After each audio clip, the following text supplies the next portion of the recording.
Assalamualaikum warahmatullahi wabarakatuh. Selamat pagi anak-anak. Apa kabar kalian hari ini? Tentunya kalian luar biasa sehat. Anak-anak, pada kesempatan kali ini kita akan membahas yaitu masalah komponen ekosistem.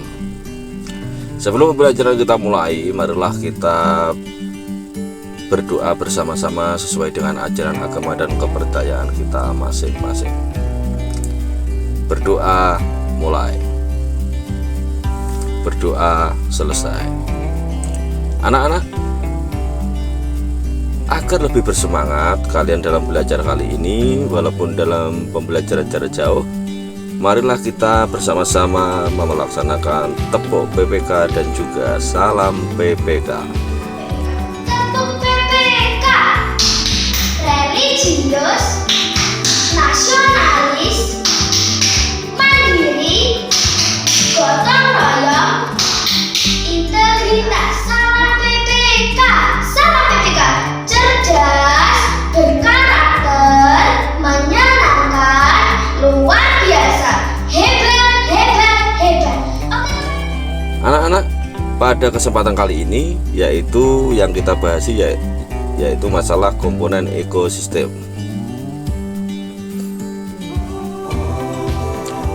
Bagian hidup dan tak hidup pada sebuah lingkungan saling berinteraksi dan saling ketergantungan satu sama lain. Interaksi antara makhluk hidup dan benda-benda tak hidup pada sebuah lingkungan disebut ekosistem. Ekosistem tersusun atas individu, populasi, dan komunitas. Itu adalah sekilas apa yang harus kita pelajari. Untuk selanjutnya, pembelajaran 1 di tema 5 subtema 1 ini anak-anak. Hari ini kita akan belajar mengenai menyebutkan pokok pikiran pada teks non-fiksi yang disajikan. Yang kedua, membuat tulisan tentang jenis makanan hewan, menjabarkan jenis makanan hewan. Anak-anak, sebelumnya kamu perhatikan gambar. Di sini ada dua gambar, yaitu perbedaan apa saja yang dapat kamu jelaskan dari kedua gambar tersebut. Tentunya kalian bisa ya.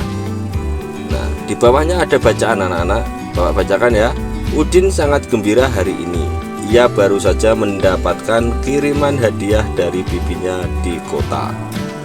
Sebuah buku pengetahuan bergambar. Ia pun tak sabar ingin menunjukkannya kepada teman-temannya. Udin, hai kawan-kawan, aku punya sesuatu yang ingin kutunjukkan kepada kalian. Lani, apakah itu Udin? Kelihatannya sesuatu hal yang menarik. Udin, tentu saja aku mempunyai sebuah buku pengetahuan bergambar. Bibiku mengirimkannya untukku. Itu, wow, itu benar-benar menarik. Apa isi bukumu itu, Udin? Udin menjawab, buku ini tentang berbagai jenis ekosistem di dunia. Di dalam buku ini ada berbagai jenis hewan khas yang hidup di tiap-tiap ekosistem. Benny, apakah ekosistem itu, Udin? Dapatkah kamu menjelaskannya untuk kami? Anak-anak, dari situ kalau di antara kalian ada yang punya pengalaman seperti Udin atau tahu lebih dahulu, bisa menyampaikan kepada teman-temannya. Dan di situ kita sudah berdiskusi anak-anak. Jadi anak-anak yang lain bisa mengambil pengetahuan dari temannya. Selanjutnya, teks non-fiksi. Teks non-fiksi adalah tulisan yang dibuat berdasarkan fakta dan kenyataan yang benar-benar terjadi dalam kehidupan sehari-hari. Bahasa dan kalimat yang digunakan dalam teks non-fiksi bersifat denotatif, yaitu mengandung makna yang sebenarnya, bukan kiasan atau bermakna ganda. Dari sini yang perlu kalian pahami yaitu makna denotatif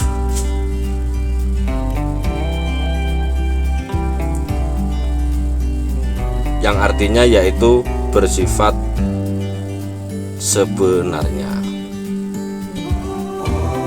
Coba kamu perhatikan kembali teks non-fiksi berjudul Ekosistem pada buku teks. Dapatkah kamu menemukan informasi penting dari teks tersebut?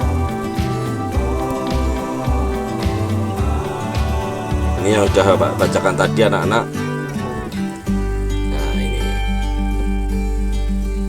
bisa kalian baca lagi. Bapak ulangi dari bacaan Udin, Lani, dan Edo. Itu ceritanya Udin mendapat kiriman buku. Buku itu berisikan tentang berbagai macam ekosistem.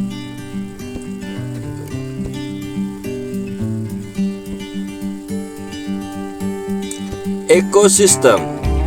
Semua makhluk hidup memerlukan lingkungan tertentu untuk memenuhi kebutuhannya. Lingkungan adalah segala sesuatu yang berada di sekitar makhluk hidup. Sebuah lingkungan terdiri atas bagian yang hidup biotik dan bagian tak hidup abiotik. Bagian hidup di sebuah lingkungan terdiri atas tumbuh-tumbuhan, hewan, dan makhluk hidup lainnya. Bagian lingkungan yang tak hidup terdiri atas cahaya matahari, air, udara, dan tanah. Sudah bisa dipahami anak-anak? Kita lanjutkan. Cahaya matahari dapat menghangatkan udara, air, dan tanah agar mencapai suhu yang sesuai dengan kebutuhan makhluk hidup. Cahaya matahari juga membantu tumbuhan membuat makanan. Air dan tanah merupakan bagian penting dari sebuah lingkungan. Air yang turun dalam bentuk hujan meresap ke dalam tanah. Air di dalam tanah ini akan dimanfaatkan oleh tumbuhan yang hidup di atasnya dan makhluk hidup kecil lainnya yang hidup di dalam tanah. Bagian hidup dan tak hidup di sebuah lingkungan saling berinteraksi, saling bergantung satu sama lain. Interaksi antara makhluk hidup dan benda-benda tak hidup di sebuah lingkungan disebut ekosistem. Ekosistem terdiri atas individu, populasi, dan komunitas. Ini yang Bapak bacakan di awal tadi. Individu adalah makhluk hidup tunggal, misalnya seekor kambing, seekor burung, dan sebuah pohon cemara. Tempat individu tinggal disebut habitat. Populasi adalah kumpulan individu sejenis yang menempati suatu daerah tertentu. Contoh, di sebuah kolam terdapat populasi ikan, populasi tumbuhan teratai, dan populasi lumut. Sementara itu, komunitas adalah populasi makhluk hidup di sebuah daerah tertentu. Contoh komunitas adalah komunitas sungai dan komunitas padang rumput.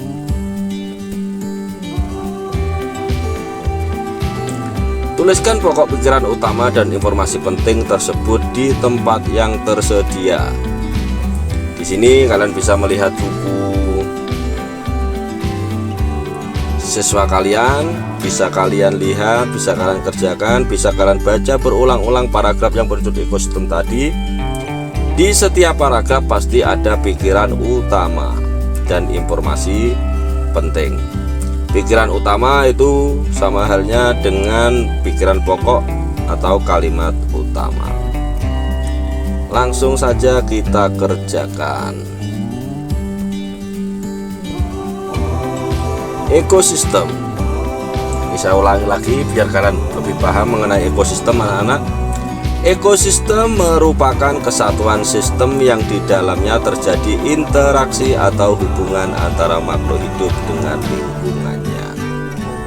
Di dalam lingkungan terdapat dua komponen yang terdiri atas komponen biotik dan komponen abiotik. Komponen biotik terdiri dari manusia, hewan, dan tumbuhan. Komponen abiotik seperti cahaya matahari, udara, air, tanah, dan lain-lain. Kalau biotik hidup, kalau abiotik tidak hidup. Ekosistem tersusun atas individu, populasi, dan komunitas. Individu, makhluk hidup tunggal, misalnya seorang manusia, seekor kelinci, dan sebuah pohon. Bapak perjelas, individu adalah baik hewan, tumbuhan, dan manusia yang jumlahnya satu. Populasi kumpulan dari individu sejenis yang menempati suatu daerah tertentu. Contohnya populasi manusia, populasi ikan, dan populasi tanaman teratai. Itu contohnya anak-anak. Komunitas sekarang. Komunitas ialah kehidupan bersama antara makhluk hidup di dalam ekosistem yang terdiri dari beberapa populasi yang hidup bersama di suatu tempat. Komunitas terbagi menjadi komunitas terestrial dan akuatik. Sekali lagi, komunitas terbagi menjadi komunitas terestrial dan akuatik.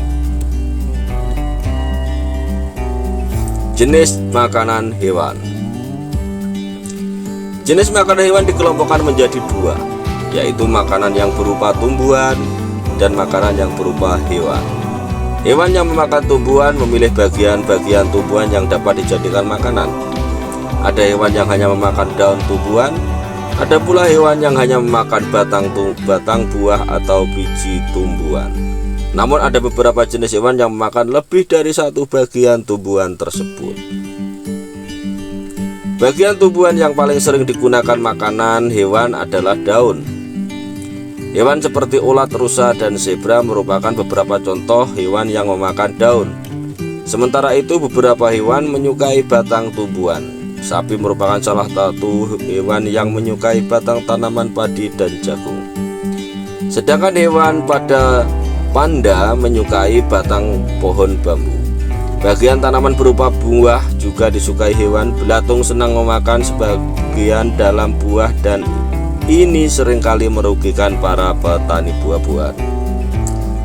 Burung-burung menyukai bagian tumbuhan yang berupa biji. Biji padi sering menjadi incaran burung pipit. Biji kenari sangat disukai para tupai. Beberapa hewan memakan hewan yang lebih kecil sebagai makanannya. Hewan kecil ini menjadi mangsa bagian hewan yang lebih besar. Serangga menjadi makanan bagi hewan-hewan seperti katak atau cecak. Tikus menjadi makanan bagi kucing. Demikian juga dengan kelinci yang menjadi makanan bagi burung elang.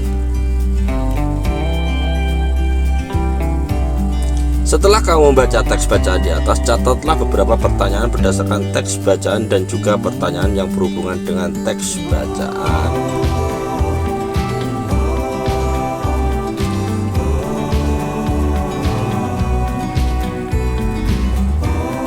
Anak-anak, sebelum pembelajaran kita akhiri, jadi kesimpulannya ekosistem tadi yang sudah kita pelajari yaitu disajikan dalam bentuk paragraf. Di setiap paragraf itu pasti ada kalimat utama dan informasi penting. Jadi kalian setiap membaca apapun itu pasti ada beberapa paragraf. Karena kita sudah belajar mengenai kalimat utama atau kalimat ide pokok atau bagaimana kita mendapatkan informasi dari sebuah bacaan. Jadi nanti apabila kalian membaca harus bisa mendapatkan informasi dari yang sudah kalian baca dan juga bisa menentukan ide pokok dari masing-masing paragraf. Baik anak-anak, kalau ada pertanyaan bisa silahkan tulis di komen. Tetap jaga kesehatan, jangan lupa berdoa, tetap sholat 5 waktu. Bapak akhiri, wassalamualaikum warahmatullahi wabarakatuh.